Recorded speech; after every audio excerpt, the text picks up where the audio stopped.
If I said the names dragon, horse, brown sugar, Mexican mud, thunder, or even black pearl, would you have any idea what I'm talking about?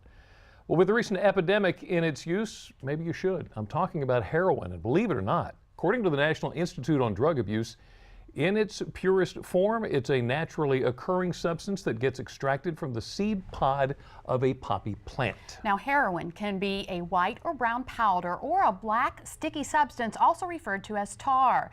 The drug can be injected, inhaled, or smoked, and more than 4 million people aged 12 and older have at least tried it.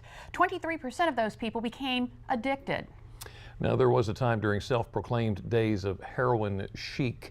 A lot of people would avoid the drug because it was administered through a needle. Now experts say more and more people are turning to it because of its new forms and the fact that many are looking for something to replace their addiction to prescription opioid pain medications like Oxycontin and Vicodin. The NIDA says because of how the drug races to the brain, most chronic users will do anything to achieve a high, no matter what the consequences, even death. It was just a sad shock, and that something that we just didn't expect to happen. A call out of the blue for the family member of a heroin overdose victim. A family member of mine called me and told me that another family member had passed away of a drug overdose and that the police ruled it a heroin overdose. Police say it was a batch laced with fentanyl, a drug more potent than morphine and regular heroin.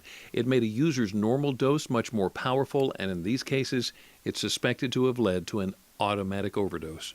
It's a tough time in the family right now. I mean, there's young kids in the family, and it's hard for them, also hard for the parents, aunts, uncles, cousins, brothers, sisters. Just everyone is having a hard time with it, and it's something that is not going to go away easily.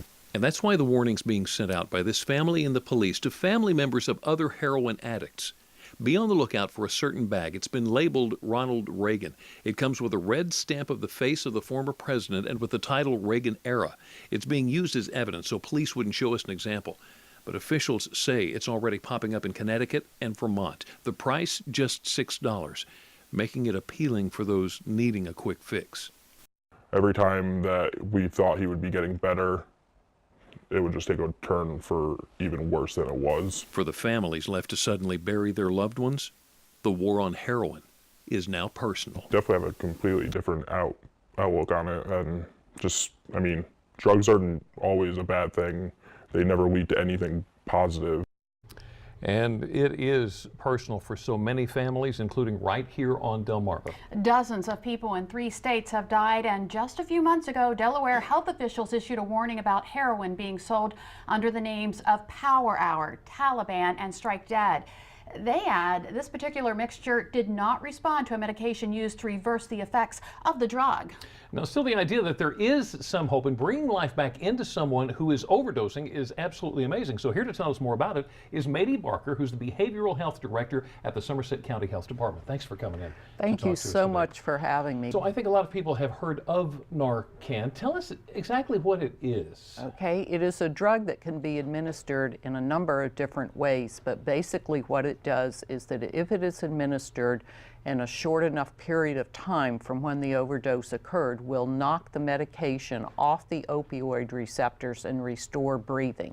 Overdose occurs when the body is overwhelmed by either the amount of the opiates or combination of opiates with other drugs, depresses the respiratory system, and eventually breathing will stop. So what this drug does is restores breathing and life to the person. And we were just talking about heroin, but it's not just heroin. No, any opioid it's designed to reverse the effect of any opioid, and that can include your prescription pain pills, your synthetic drugs, as well as heroin.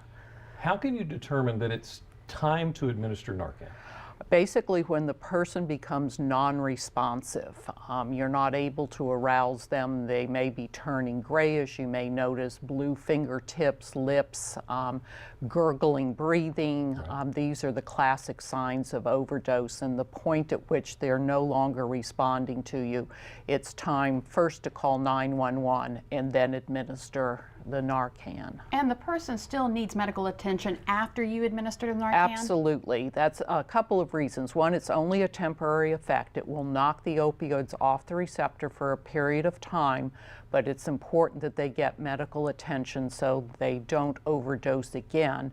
Also, it may not be due to an opioid overdose. It could be another medical condition. It could be another substance, and you want to get emergency help there as quickly as possible. So can somebody get in trouble if for drug use and possession if they make a call in, hey, I got somebody here that may be dying? Maryland has a Good Samaritan law that provides limited immunity to people regarding minor drug offenses if they are discovered in the course of administering Narcan, helping to save a life. So the reason this was passed is there had been instances where when an overdose would occur, those who were present would quickly clean up the scene and flee, Right. leaving the person to die. So we're hoping this will decrease the likelihood of overdose deaths. And that's Maryland. That is Maryland. Delaware and Virginia have limited immunity, like you were saying, for the people who make the call. Okay. Yeah, that's how that works. Okay, so who can administer Narcan? The way the legislation was written, that people who are in a situation where they could reverse the effect of an overdose, and that generally is interpreted to mean those whose occupation, volunteer work, family members or friends or social experience would place them in a situation where they would have an opportunity to reverse an overdose. And these people are eligible to take a certification class. It's about 60 to 90 minutes. At the end of the class, they'll receive a certificate which allows them to get a prescription for Narcan that can be filled and kept on hand in the event of an overdose by someone they come in contact with. And we're going to get into that in just a few minutes now. Mady, don't go anywhere. Up next, we're headed to a training session of our own. Mady shows us how to administer Narcan should we ever need to. And a little later on, we're going to head to the training session in the kitchen. Yeah.